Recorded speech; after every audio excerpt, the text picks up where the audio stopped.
Coucou les amis, je reviens aujourd'hui avec un autre thème. J'espère que vous allez bien, j'espère que vous avez passé une bonne journée. Euh, Merci à ceux qui voient mes vidéos, qui les regardent jusqu'à la fin, à ceux qui commentent, à ceux qui partagent. Si vous voulez partager, vous pouvez maintenant, il n'y a plus de problème. Je vais moi-même sauter les pas certainement sur Facebook bientôt, on verra ce que ça donne. Il y aura certainement des langues de vipère, hein, étant donné que j'ai pas un vécu hyper facile. J'ai rencontré des super personnes et des super personnes. Voilà. Mais le peu de super personnes que j'ai rencontrées a changé ma vie complètement. Et puis la grosse quantité de super personnes que j'ai rencontrées, ils font que je suis là aujourd'hui aussi, en fait. Donc aujourd'hui, je vais pas y aller trop longtemps dans l'intro. Je vais vous lire un poème sur les pervers narcissiques. Je vous expliquerai ce que j'en pense après. C'est parti. Alors que mon ciel était noir, le cœur rempli de désespoir et aveuglé par le brouillard, je croyais qu'il était trop tard. Le vent balayait mes espoirs, m'emportant sans le vouloir, vers le jour de ton départ, je croyais qu'il était trop tard. Et un jour, sans même y croire, réapparaissant dans ce couloir, le monstre de mes pires cauchemars, je croyais qu'il était trop tard. Nombreuses sont les histoires que tu contais tard le soir, cachant que tu étais au bar, je croyais qu'il était trop tard. Pardon. J'ai cru que c'était mon devoir de réparer tes déboires en devenant pour toi un phare, je croyais qu'il était trop tard. En rangeant tout le foutoir qui régnait dans tes tiroirs, envahissant mes placards, je croyais qu'il était trop tard. Cherchant tous les moyens pour boire, rejoindre tes potes en comptoir, aussi rusé que le renard, je croyais qu'il était trop tard. T'octroyant mes moments de gloire, te comportant comme à la foire, tu disais être un malabar, il est trop tard pour les tocards. Te baladant sur les trottoirs avec des excuses dérisoires pour encore chercher la bagarre, pour toi, il est déjà trop tard. Ne pouvant fermer l'œil le soir, car je ne broyais que du noir, ne m'accordant pas un regard, affichant ton sourire poignard.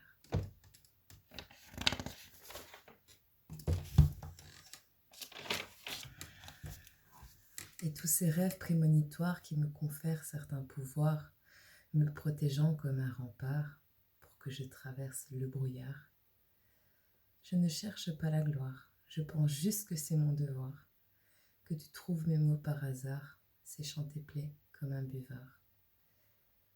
Pervers narcissique notoire, je reprends mon territoire, je te chasse comme un cafard, car pour moi, c'est le départ. Cicatrice ostentatoire, espérant une très belle victoire, sur cette histoire digne d'un polar, un désastre dès le départ. Voilà. J'ai écrit ceci suite à une relation.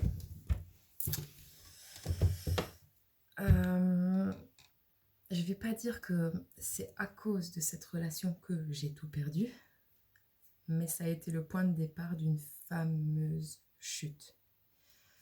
Je m'explique. J'étais quelqu'un qui pensait devoir sauver tout le monde. Alors quand j'aimais quelqu'un, je le tirais vers le haut, tout le temps. Mais je le tirais tellement vers le haut, je lui trouvais tellement des excuses que moi je m'oubliais. de cette relation, en fait, se sont enchaînées des disputes, des machins, des bidules. Je suis tombée dans l'alcool, je suis tombée dans la drogue, j'ai perdu mon appartement, j'ai perdu ma voiture, j'ai perdu ma famille, et lui s'est simplement barré du jour au lendemain à l'étranger, en me laissant comme ça. Alors, j'ai essayé de tout garder tant bien que mal, hein, en disant trop rien à personne parce que j'avais un peu honte. Sachant qu'on avait essayé de me faire passer pour folle aussi, hein, auprès de ma famille, de mes amis. J'ai pas vu tout de suite la manipulation, je l'ai pas vu parce que je disais qu'il était malheureux, qu'il n'avait jamais eu de bonheur dans sa vie, qu'il avait eu une mauvaise enfance, qu'il n'était pas forcément compris. Je lui prêtais des affaires, il abîmait tout, il cassait. Il était égoïste. Enfin, en fait, c'est même pas de sa faute à lui. La relation pervers narcissique, en règle générale, c'est une relation karmique. Pour en venir au fait. C'est une relation flamme jumelle, plus ou moins, de ce que j'ai compris. Je voudrais pas créer de quiproquo, si je me trompe, dites-le moi. Mais la relation flamme jumelle, c'est pas l'âme sœur. La flamme jumelle, elle est là pour te faire un récap de toutes les relations précédentes, de toutes les blessures de guerre que tu as eues, l'abandon, les violences, les insultes, tout ce que tu as vécu, que tu as pu vivre dans tes relations d'avant, qui ont fait que tu t'es séparé de ces personnes, c'est un résumé global pour savoir si tu as bien compris que tu voulais plus tout ça. Alors la pauvre personne-là, elle a le mauvais rôle. Mais sache qu'une fois que tu sors de là, ta petite lumière, bah oui, c'est pour ça que j'ai pris une bougie, ta petite lumière qui était très, très tamisée, et après elle rayonne, tu vois. Elle rayonne. Elle rallume ton cœur.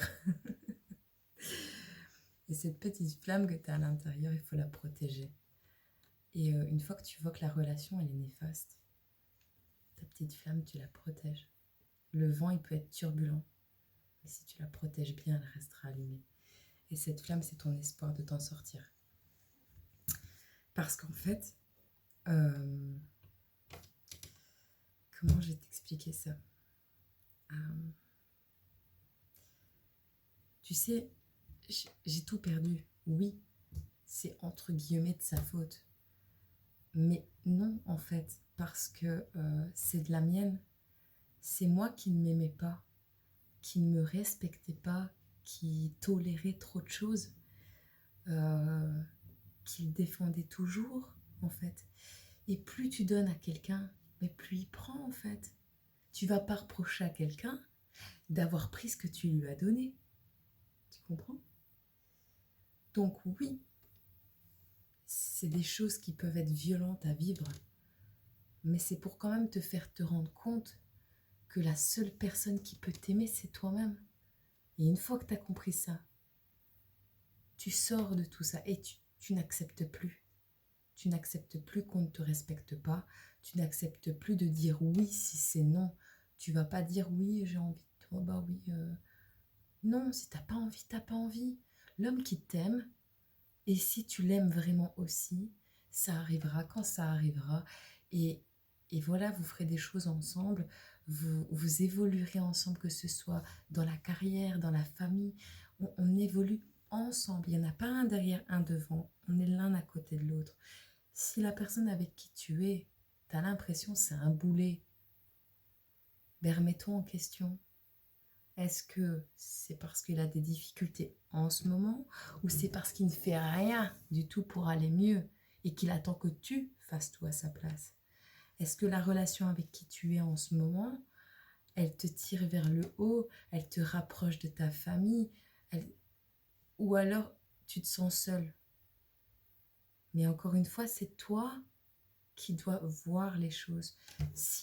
Euh, si quelque chose est néfaste pour toi, de toute façon, là, tu le ressens. Et t'as beau avoir toutes les choses du monde, drogue, alcool, ce que tu veux, là-haut, ils vont pas te laisser faire.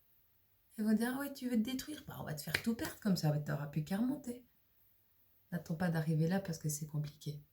Mais c'est faisable. C'est faisable. Dis-toi qu'en 2 ans, moi, j'ai tout récupéré. Tout. Moins que 2 ans. Parce que, ouais, il m'a fallu 1 an et demi, plus ou moins. Je connais plus exactement les dates parce que j'ai quand ma mémoire un peu floue, mais je veux dire 1 an et demi, plus ou moins. Mais voilà. Et j'ai jamais cessé d'y croire. J'avais compris ce qui se passait. Maintenant, je te dis pas. Hein. Ce qui est pas évident, c'est la culpabilité. Parce que tu quittes la personne et elle va revenir en mode malheureux. Ouais, mais je t'aime, je suis désolée, je vais changer. Bah, ça marche 1 fois, ça marche 2 fois, ça marche 3 fois. Mais au bout de 15, remets-toi en question. Tu lui dis stop, tu bloques, tu arrêtes, tu n'acceptes plus de rentrer en contact avec cette personne. Tu te débarrasses de toutes ces affaires.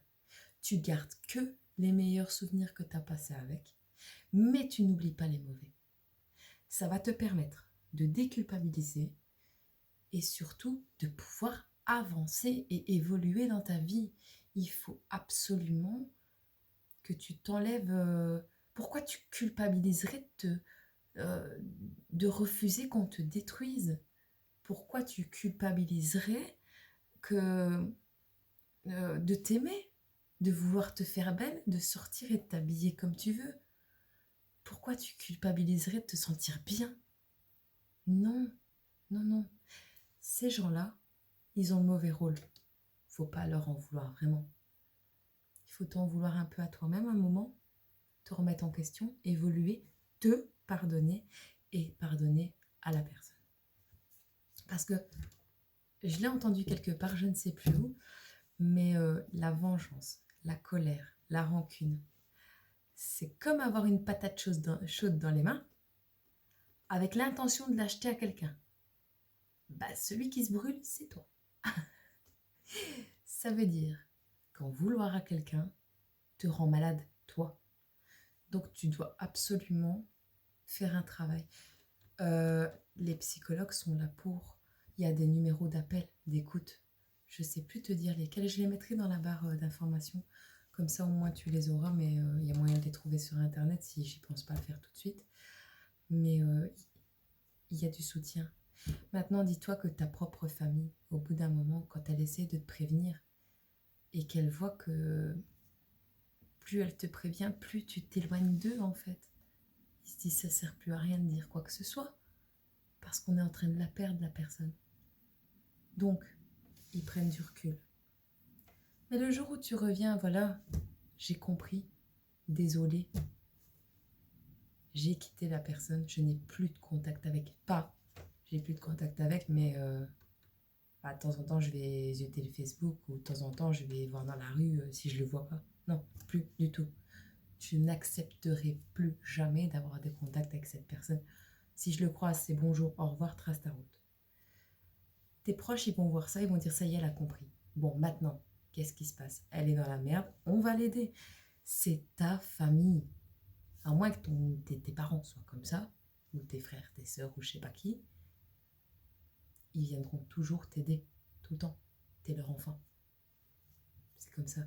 Et s'il n'y a pas eux, t'as les psychologues, t'as la police, t'as les services sociaux, t'as les CPAS, t'as toujours moyen. Et puis t'as des gens comme moi, si t'as besoin de conseils, n'hésite pas à venir me contacter, même en privé. Je me ferai un plaisir de pouvoir t'aider. Parce que je suis pas là pour combattre les pervers narcissiques, les hommes qui battent leurs femmes, les chics, les tchaks. Je suis pas là pour combattre ça. Je suis là pour t'aider à toi à devenir une guerrière. Et pas contre eux, contre toi. Allez, sur ce, je te souhaite de prendre soin de toi, de penser à ta famille, même la plus petite des familles, genre ta maison, tu vois. Mais pense à ce qui te fait du bien.